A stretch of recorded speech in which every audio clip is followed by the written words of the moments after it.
Bom dia a todos. Bom dia. Nossa bancada aqui, a gente agradece aí. Nosso artigo científico, nós vamos falar sobre anexos dos olhos. Segundo o Manual de Saúde Ocular da Prefeitura de São Paulo, em 2008, anexos eles caracterizam como as partes complementares dos olhos. E com a função, qual é a função desses anexos? Esses anexos têm uma função primordial, que é a função de proteção aos nossos olhos. Ou seja, já pensou se nós não tivéssemos a pálpebra para proteger o nosso globo ocular? Você estaria desprotegido, como o olho é uma das partes mais sensíveis, ficaríamos expostos a vento, a sujeira, a poeira. Isso seria ruim. E complementando, quais são esses outros anexos dos olhos? Esses anexos caracterizam aí a sobrancelhas, que além de servir, que outros colegas vão falar como estética, tem outras funções também. Os cílios também são anexos? São anexos, que também tem função de estética e de proteção, que outros colegas irão falar sobre as determinada parte. E aqui vem a conjuntiva, também é um anexo dos olhos. E vem as glândulas lacrimais, também é anexo dos olhos. Os pontos lacrimais também faz parte. Os músculos extrínsecos e por fim vem o saco lacrimal. Entendeu aí? Beleza, cara? Então, esse artigo veio nos trazer uma riqueza imensa. Para mim foi fantástico o aprendizado junto com os colegas, porque a gente adentra em umas coisas que no dia a dia a gente nem imagina que é tão importante as nossas vidas, né? Porque a gente não estuda, não baseia nada, entendeu? Fica uma coisa mais comum, mas a partir do momento que você entra na linguagem científica, adentra realmente na matéria, a gente apaixona, né? E eu creio que todos aqui são apaixonados por esse órgão, né, que é a nossa visão, né? Então, este artigo tratará sobre a anatomia e fisiologia dos anexos dos olhos. Então, e nós pretendemos detalhar o conhecimento acerca de todas essas estruturas que iremos estudar, observando suas funcionalidades, como funcionam essas estruturas, esses anexos, e a utilidade e a importância para os olhos também, consequentemente para a nossa visão. Então, os outros novos colegas aqui vão dando continuidade por partes e a gente vai entender melhor sobre esse artigo.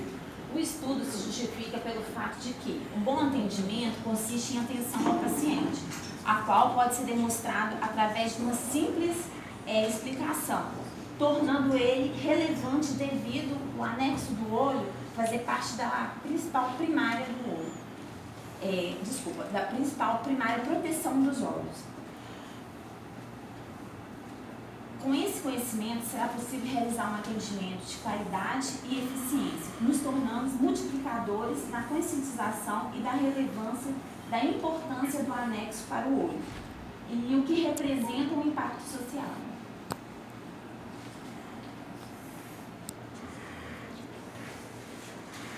Vou tratar aqui dos assuntos materiais e métodos.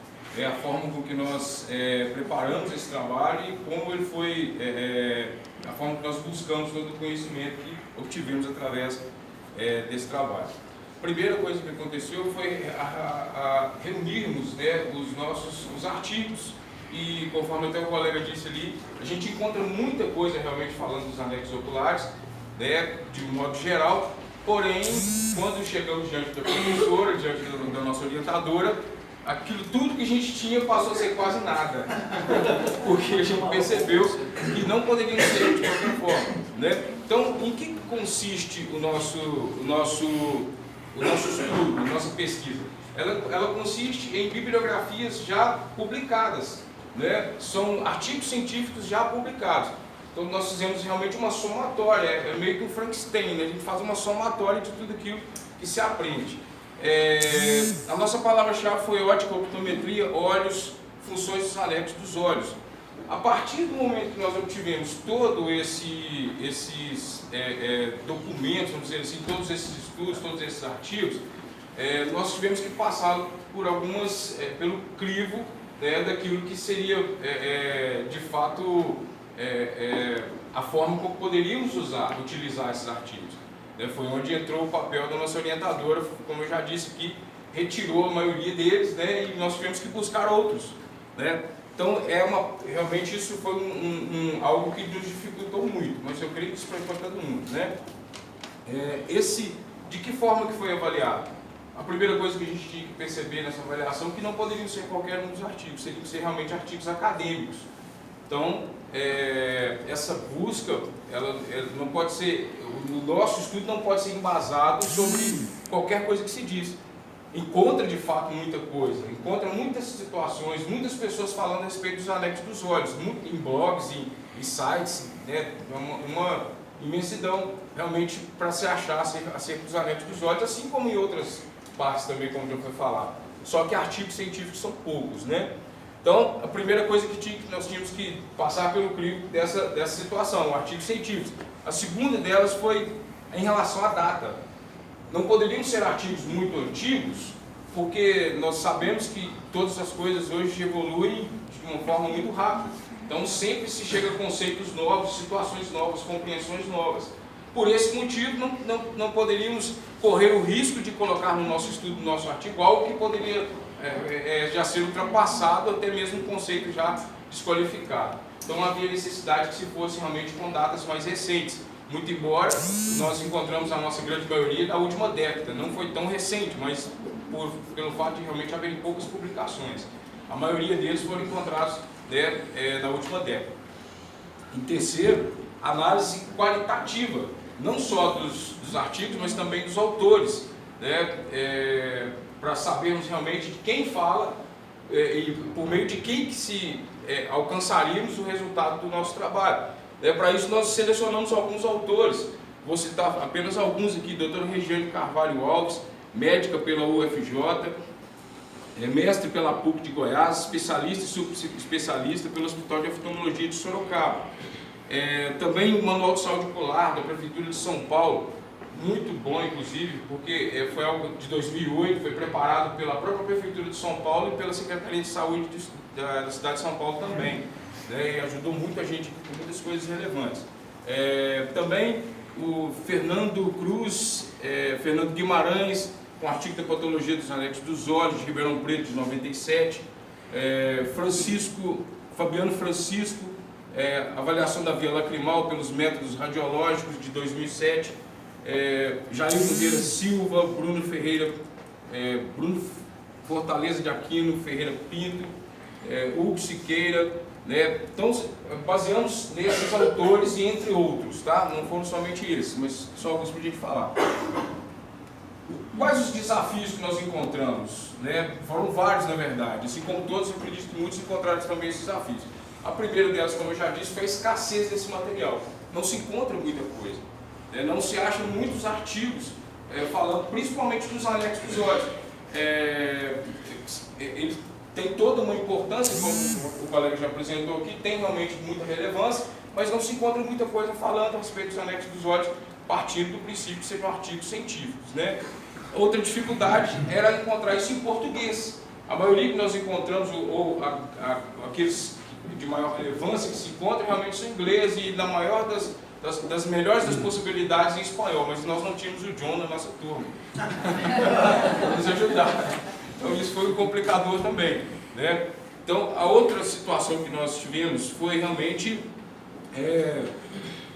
as pequenas abordagens que se encontram no assunto. Quando se acha um artigo, seja ele, no nosso caso, até artigo de dermatologia e de outras situações, quando você achava uma pequena abordagem só falando do respeito dos anexos dos olhos. Eles faziam apenas uma pequena citação, né, pequenos conceitos. Então isso também foi um dificultador, porque praticamente quando a gente encontrava isso, todos os autores, e essa já é uma da outra dificuldade que nós encontramos, todos os autores, eles falavam praticamente a mesma coisa. Então a gente só fazia com acréscimo. Foi difícil a gente fazer uma problematização do assunto, porque não havia controvérsias, não há, praticamente inexistente a controvérsia acerca dos anexos oculares. Né? Citam quais são e a sua fisiologia, né, o papel de cada um, e na verdade a gente foi fazendo um acréscimo mesmo de um sobre o outro e concluindo assim, fazendo assim na verdade o nosso trabalho, completando assim o nosso trabalho. Quanto à metodologia, depois que nós recebemos esse trabalho, depois que nós pegamos depois de avaliado todos os artigos, depois de sondado, de sido autorizado, né, esse aqui está legal, esse aqui você pode usar. Depois que nós tivemos tudo isso, nós tivemos que ler exaustivamente todos esses artigos. Cada um com a sua dificuldade, né, também para entender até mesmo as nomenclaturas, visto que muitas delas não são do nosso dia a dia. Então a gente tem que buscar o conhecimento dessas nomenclaturas, o significado de cada uma delas. Também isso foi algo que dificultou, não necessariamente dificultou muito, mas foi o nosso trabalho, né? Ler e compreender. A partir daí nós passamos para a montagem desse trabalho, que também gerou muita dificuldade, porque pelo fato de um mora no norte de Minas, inclusive um deles não está aqui porque teve um problema na estrada, né? Depois a gente vai explicar, mas dois moram no norte de Minas, outros moram no sul do estado, então essa dificuldade, a gente teve que usar muito, se falar muito mesmo pela internet, pelas redes sociais, e por fim fazer a montagem desse trabalho, né, de acordo com as normas da BNT. Essa montagem, ela juntar todos os conceitos que tivemos, sabendo que quando nós reunimos tudo isso, nós tivemos que excluir muita coisa, porque senão ficaria redundante o trabalho, tendo em vista de que a maioria dos autores falam praticamente a mesma coisa. Então nós tivemos que fazer basicamente complementos para poder conseguir fazer o nosso estudo em cima dos artigos científicos que nós buscamos e que nos foram autorizados a fazer. Com base em toda a pesquisa que foi feita, nós pudemos identificar quais eram os anexos que envolviam, quais eram os que constituíam os anexos oculares e também quais eram as funções principais. E todos os autores eles sempre chegam, querendo ou não, de uma certa forma, na mesma conclusão. Primeiramente, segundo Aires, uma publicação de 2010, ele disse que o olho ele tem o formato de um globo que fica dentro de uma cavidade óssea, que no caso é a órbita, né? Ele também disse que ela fica protegida pela conjuntiva, pela pálpebra conjuntiva e pelo aparelho lacrimal. Como sabemos, fazem parte dos anexos dos olhos. Uma outra publicação do Manual de Saúde Ocular, que foi de São Paulo, publicado em 2008, ele disse que os anexos oculares eles são formados também por sobrancelhas, cílios, glândulas lacrimais, sacos lacrimais e músculos extrinsecos, cujas funções são a proteção ocular. Se formos avaliar, em 1997, um estudo foi publicado, na qual Cruz, Charrude e Guimarães, nessa época, já identificaram que os anexos oculares eles constituíam um grupo complexo de estruturas, das quais eram responsáveis pela proteção dos olhos. Eles até reafirmavam, né, que essa função era de proteção dos olhos, mas salientavam que, devido às funções deles, eram muito importantes, né, também tinham suas especificidades. Francisco, em 2007, afirma que, em relação às vias lacrimais, cada sistema lacrimal de drenagem é formado por canículos. Lacrimais superior e inferior, canículos comum, saco lacrimal e conduto neonasal. Já Silva Ferreira Pinto, em 2013, afirma que o aparelho lacrimal é constituído por glândulos, ductos e canículos lacrimais, e o ducto nasolacrimal, cuja função é secretar e drenar a lágrima. Outra estrutura que compõe o anexo dos olhos é a conjuntiva. Segundo Araújo, a conjuntiva é a camada mais posterior da pálpebra. Além disso, as células epiteliais da conjuntiva produzem glicocalix. Este confere ao epitélio conjuntival propriedades hidrofílicas, permitem uma melhor distribuição da lágrima e menor adesão a bactérias. Já Silva Ferreira e Pinto afirmam que a conjuntiva é uma membrana mucosa que cobre as pálpebras posteriormente. Segundo esses autores, a conjuntiva facilita o livre movimento do globo ocular e promove uma superfície lisa para que as pálpebras deslizem sobre a córnea. Tem um importante papel de barreira, servindo de proteção contra micro-organismos. Quanto à pálpebra, eu vou só voltar de novo a questão da dificuldade de encontrar informações, que é um estudozinho difícil, viu? Eu acho que assim, estudando na dificuldade que a gente foi encontrando, eu até tive vontade de fazer artigos científicos, só para ajudar um pouco nas gerações futuras. Mas claro, eu só vou deixar em biblioteca física, porque eu não sou tão legal assim não, né? Enfim, tanto nessa dificuldade, eu não achamos muito na anatomia das pálpebras. Então, o que acontece?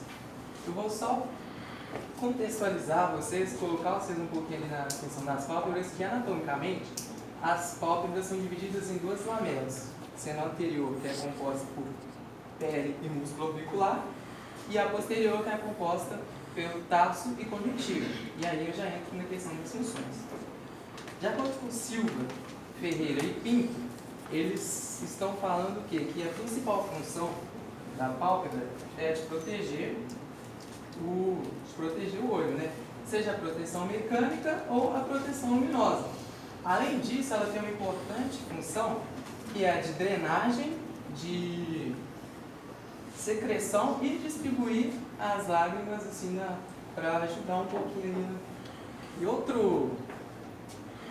coisa importante da pálpebra é o pestanejo, que ele é responsável. O pestanejo, no caso, é abrir e fechar os olhos, então ele é responsável por formar uma película bem fina, bem suave, que tem uma boa qualidade óptica.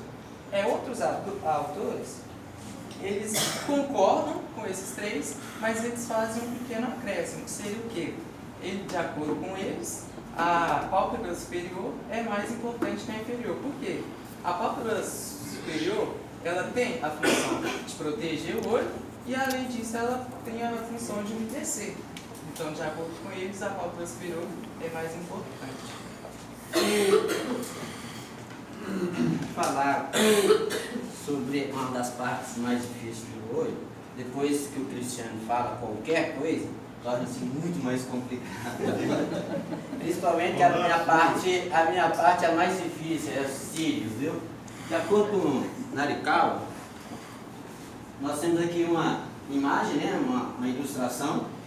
Os cílios, como a bancada aí, bem experiente, sabe muito bem o que é isso. Eles são distribuídos em ambas as pálpebras, tanto a superior quanto a inferior. Só que existe uma diferença entre os cílios superiores e o inferior. Os cílios, eles são formados dentro do folículo, tá? Replicados, são células replicadas dentro do folículo piloso.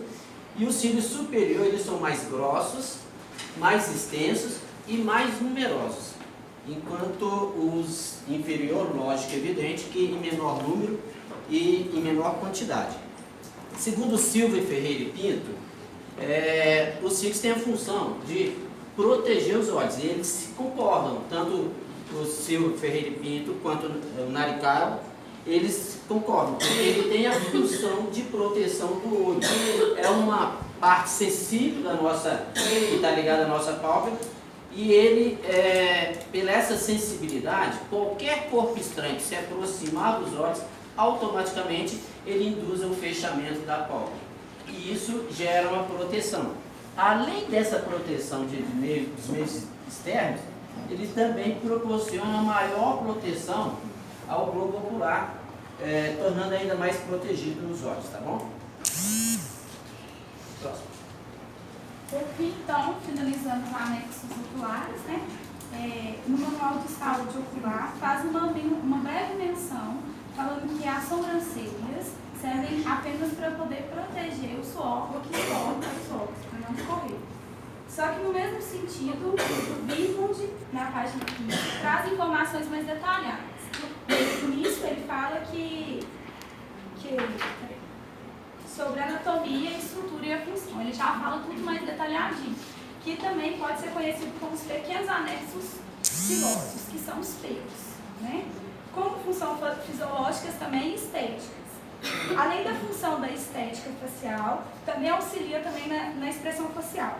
E as funções fisiológicas, além de barrar o suor, auxiliam também para proteger contra a luz e obstáculos para a entrada de corpos estranhos. Bom dia, concluindo então o nosso trabalho. Os anexos dos olhos, de acordo com o Manual de Saúde Ocular de São Paulo, eles são sobrancelha, pálpebras, cílios, aparelho lacrimal e os músculos extrínsecos.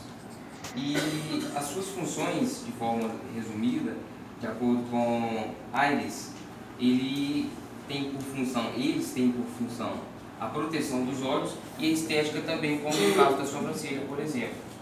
E a questão do trabalho, essa experiência que tivemos de produzir um artigo científico, nós ficamos um pouco assustados com a questão da importância, alguns de nós já profissionais da área da optometria, que exercem a refração, o processo refrativo, ainda não de forma mais complexa, mas sim na parte refrativa, se você percebe algumas patologias, nós temos alguns conhecimentos de campo, de patologia, você vê algumas coisas.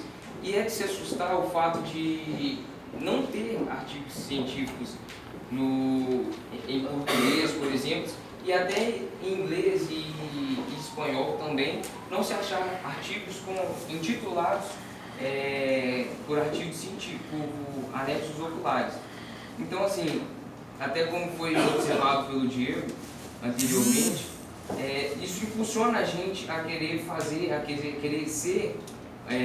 crescer na área da optometria e na área do conhecimento ocular para se produzir mais a respeito disso, em prol de ajudar aos optometristas e a outros profissionais da área, não só dos olhos, mas da medicina em geral, a terem mais conhecimento para se poder agir antes de problemas se agravar, antes de virem outros problemas maiores, por algo que você poderia prevenir já bem antes e no início do problema.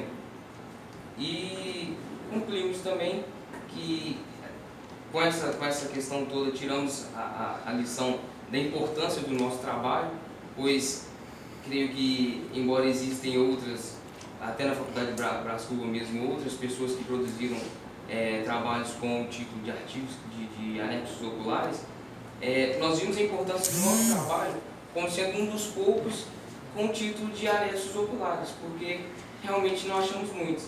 E por isso nos trouxe essa responsabilidade de querer fazer com o melhor que poderíamos fazer, embora inexperientes, nós nos esforçamos e procuramos fazer o melhor que poderíamos fazer para produzir um trabalho, um conteúdo bacana para as pessoas, onde elas pudessem achar com mais facilidade a respeito dos anexos oculares. E, pessoal, se alguém quiser acrescentar alguma coisa aí. Eu só gostaria de fazer um comentário que achei interessante quando foi que eu trouxe esse trabalho. Isso eu estou falando por conta própria, né? É improviso mesmo. Eu achei assim, sem nexo, sem sentido.